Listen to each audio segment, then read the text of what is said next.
G'day, mate. 40 here. Just been listening to Ezra Klein's latest podcast on MAGA's big tech divide. And the latest point I heard before turning it off was, will these guys with the crazy names on Twitter stay in the Trump coalition? And there was a reference to J.D. Vance being the Substack candidate.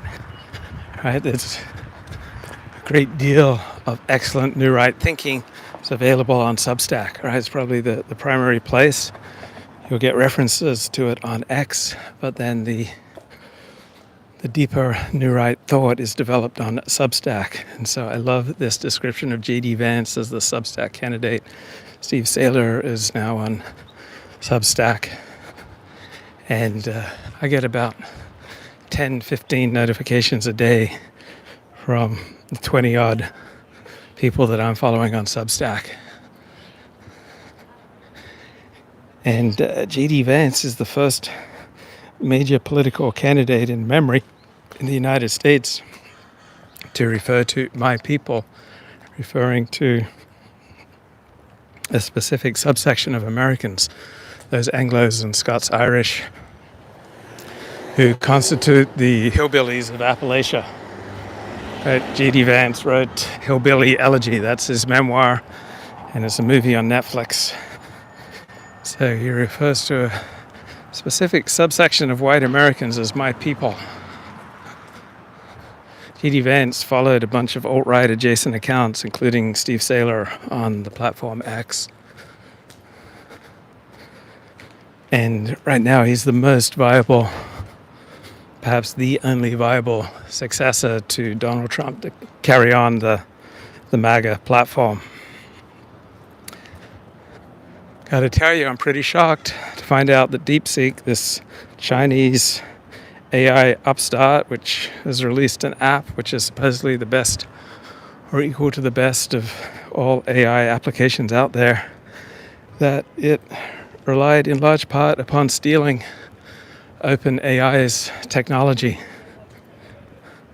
Who would have thought that a Chinese tech startup would depend upon cheating?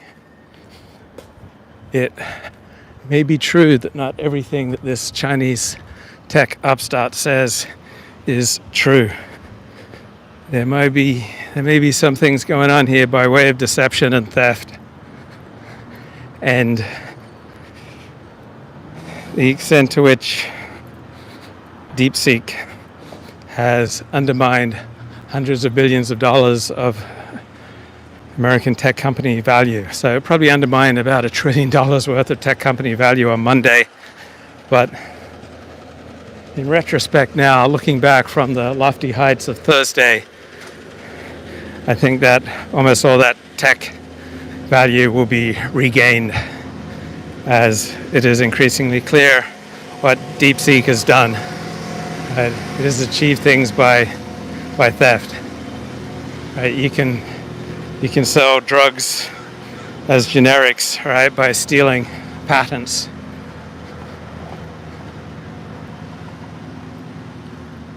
So I don't think that China is going to beat us in the battle for AI, in large part because we have access to the more powerful computer chips.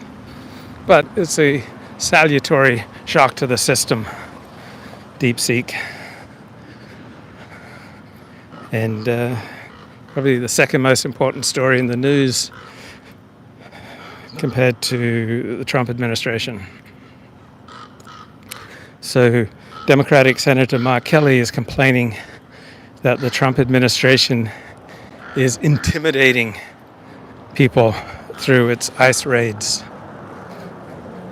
The only thing that these ICE raids are achieving is intimidation, says Mark Kelly. Well, when you intimidate bad people, meaning people who are doing bad things, to me that's a great idea. I don't think conservatives have a problem with intimidating people as an incentive to not do bad things. And these ICE raids are only going after people who are A, in the country illegally, and B, then committing further crimes, serious crimes. So who on earth can rationally be against the arrest and deportation of people in the country illegally doing serious crimes? That seems to me something that should have a broad popular support. People on the right have much less problem punishing people who break the law and commit serious crimes. And all punishment contains an element of vengeance, and enforcement of the law always carries with it the threat of intimidation.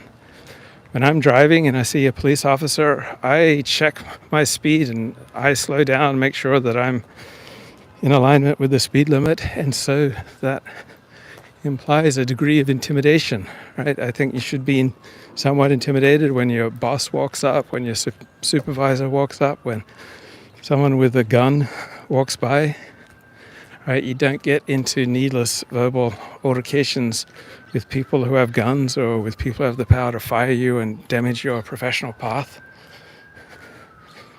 So being on the right means that you're much less afraid to use intimidation and even, my God, vengeance and punishment, meaning you're going to hurt people, you're going to restrict their freedoms and their abilities, and you're going to put them in prison for committing serious crimes. So on the left, the attitude is much more education and rehabilitation. But to be on the right means that you're down with punishing criminals, intimidating criminals, enacting vengeance against serious criminals. And there's an element of getting even to the extent possible, right? Which I think is natural, healthy, and utterly human. So if these ICE raids are intimidation, I am all for that. I think that's fantastic. Nathan Coffness is out with a thoughtful Substack essay this morning on how woke will never be defeated without acceptance of the hereditarian hypothesis.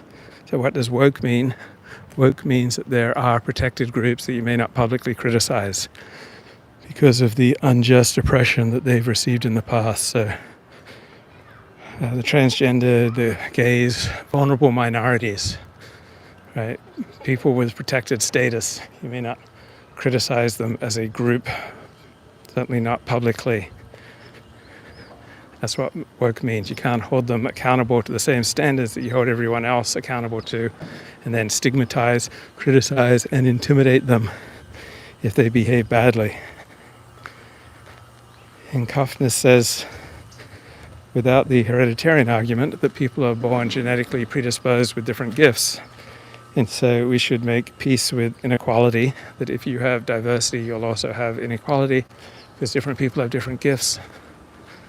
And that some of these differences are rooted in genetics.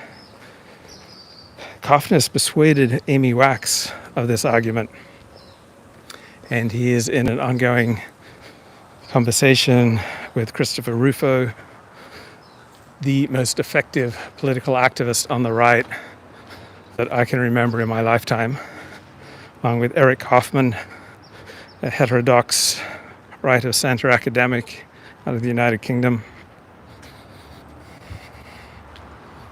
and Richard Hanania. So Coffness concludes his essay by noting that all the people on the right under 40, by looking at Platform X and Substack, they all seem to take it for the hereditarian hypothesis for granted. The hereditarian hypothesis means that on the basis of genetics, different people have different gifts because different peoples evolved in different situations, and so they adapt themselves to particular environments, and so they are more or less fit for one environment. So people who are particularly fit for one environment, right, they go to a different environment and they will likely be much less fit.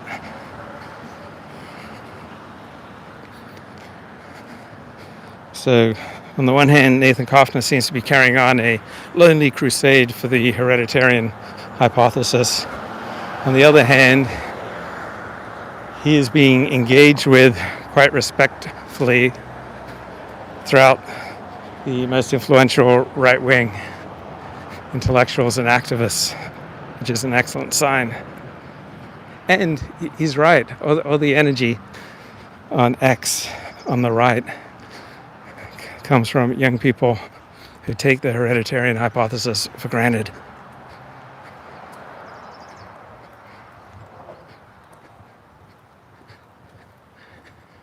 So Democrats are still trying to figure out on what grounds are they going to combat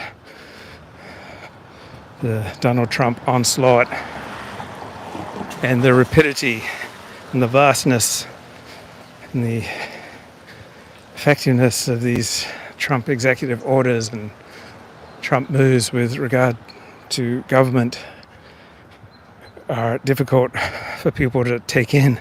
So you haven't seen any long, thoughtful pieces on Donald Trump's January 6 pardons, right, where you have examples of the most awful behavior that Donald Trump has pardoned, because the news media is overwhelmed covering Donald Trump right now.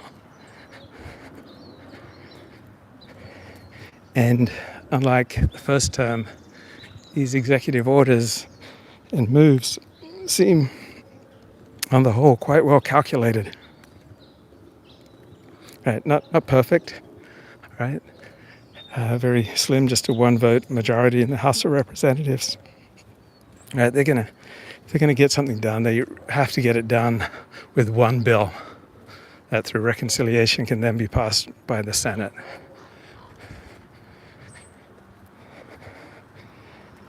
It's a Herculean task facing House Republicans.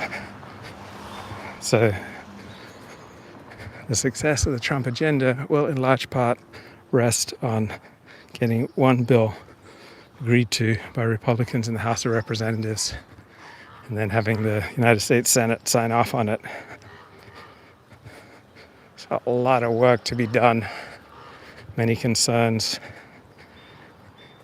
I don't like the tax deduction for state and local taxes, SALT. Right? I don't like it that people in California and New York, under these plans, will get a tax deduction for money that they pay their state and local government. But there is one strong argument for it that I just heard on Mark Halperin's morning show, and that is the residents of New York State and the residents of California, and I would assume the residents of many other big tax states, pay far more in taxes to the federal government than they receive back. And many of these supposedly well-run red states, right, they receive far more from the federal government than they contribute in taxes. So that's a good basis for extending a state and local tax deduction, or some modified version of it.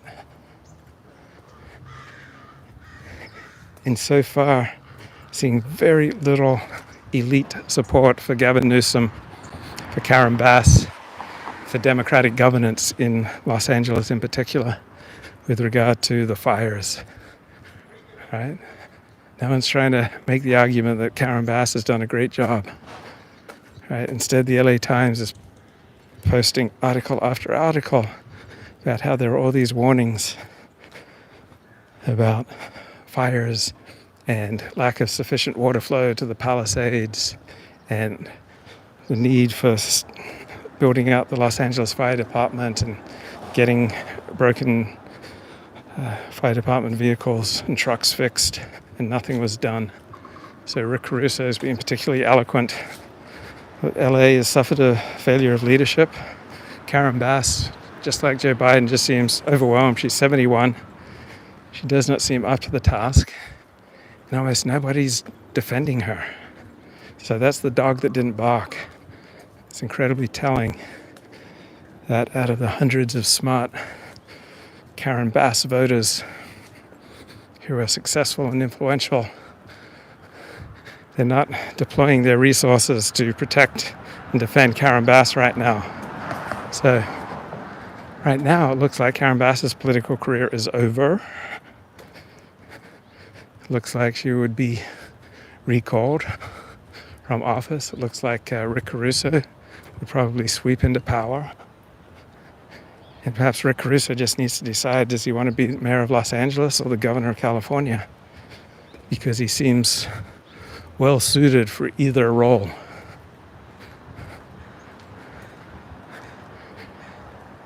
And people are going to stick to their familiars.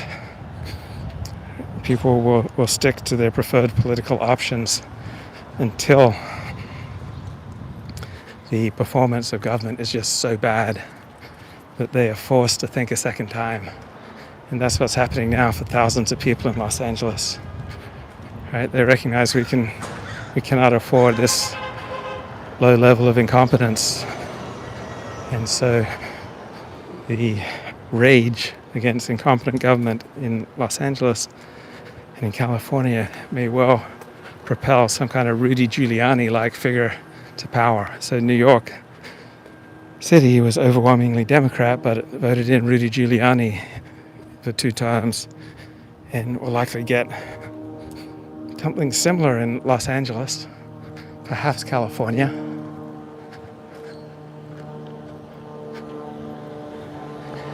And the sitting Democratic senator from the state of Michigan, he is not going to run for another term. So redistricting by the 2032 election is going to shift a lot of congressional seats to red states. And so Republicans likely to gain at least 15 House seats just on the basis of the 2030 census and the redistricting that follows from that.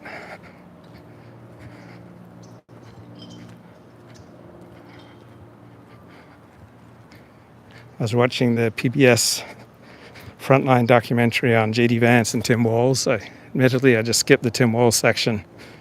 But the more you learn about J.D. Vance, right, the more impressive a figure he becomes. I love the idea that he's a Substack candidate. I'm on the long and winding road.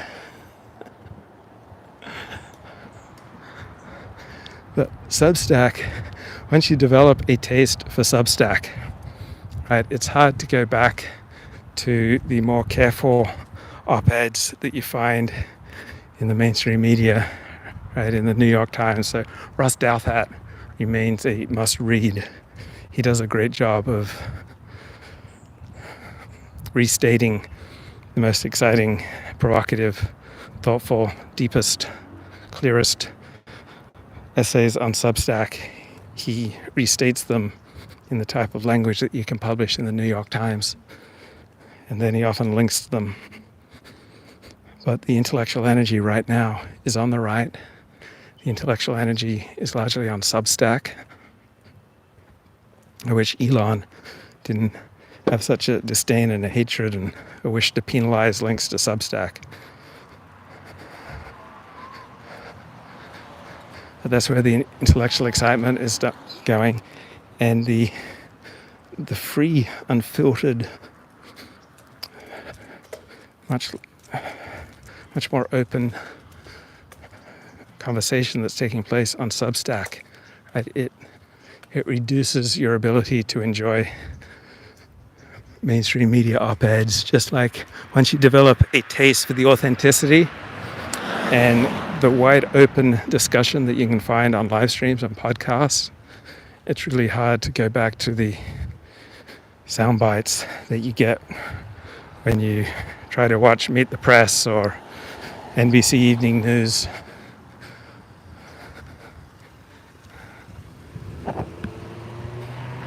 Once you have a taste for freedom, it's hard to go back, man.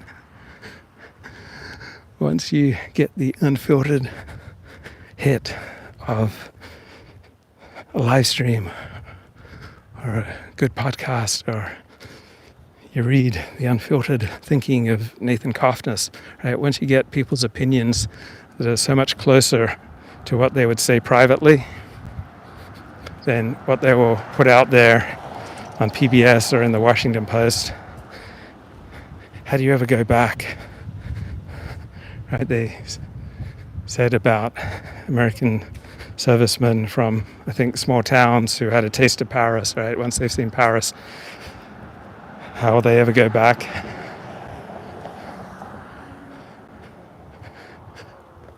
Mark Halperin tends to begin his shows often mocking the cliches of network news. And once you see through the cliches, right, it's hard to put up with them any longer. I love how Halperin said that saying that somebody has had a colorful life is the euphemism of 2025, because Donald Trump has nominated people who no other president would ever nominate for a cabinet position, like Bobby Kennedy, who has had a long scandalous sexual history, and same with Pete Hegseth. And so the euphemism for a sordid life of drugs and alcohol abuse and crazy sexual encounters, right? It's just to call it colorful. Because there's so much of it, it reduces the outrage that the mainstream media and the Democrats can direct against any one Trump nominee. I wouldn't mind living in Paris, but I need to learn French. So, what about Rome? Have you ever been to Rome? I keep hearing from people that the quality of life in Rome is off the charts. That Napoli is a bit more sketchy, but that Italy under Giorgia Meloni seems to have gotten a handle on its illegal immigration problem, and there's more of a return to law and order. That Napoli is sketchy, Lisbon is sketchy, but incredible low cost of living. So a lot of expats, people who make their living online, are decamping to Lisbon for the low cost, but quite sketchy as far as law enforcement. But Americans who go to Europe kind of envy the quality of life that Europeans have. They don't envy the quality of material goods and the quality of the houses and apartment buildings that they live in. Right? So there's a sacrifice. Europeans have more leisure. They have a higher quality of life. They have inferior material goods. They don't have to work as hard.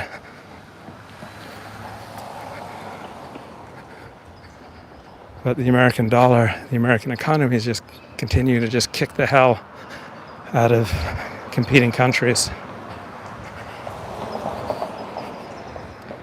But if you go to a country where there is high social trust and high social cohesion, at least compared to America, or at least you go to parts of America where there's high social trust, high social cohesion, you get a taste for that. It's hard to forget it. And you start thinking, man, what do we have to do to have that kind of level of social trust here? Some good stuff on Greg Gutfeld last night. Also, check out Emily Kaczynski. I'm going to Rome. Okay, yeah, tell me about Rome. You can get some good deals on real estate in Venice right now. So I was asked, my friend, have you ever been to Rome? And I had to answer, I'm not sure, because I spent 3 months touring Europe. It was something like June, July, August of 1972. And I just had a second source confirm that I was likely in Munich for the 1972 Munich Olympics. So according to the recollection of one person who was with me then, I was in Munich at about the time of the Olympics. And then a second source just confirmed that he also thought that I was in Munich for the Olympics. So we spent 3 months touring Europe. I remember a concentration camp. I don't remember which one. I remember spending time in Holland. In Switzerland, everything was clean. I remember life in Germany, spending a few weeks on Spain's gorgeous beaches. I remember, so just have the vaguest memories of Europe because I was only 6 years of age at the time.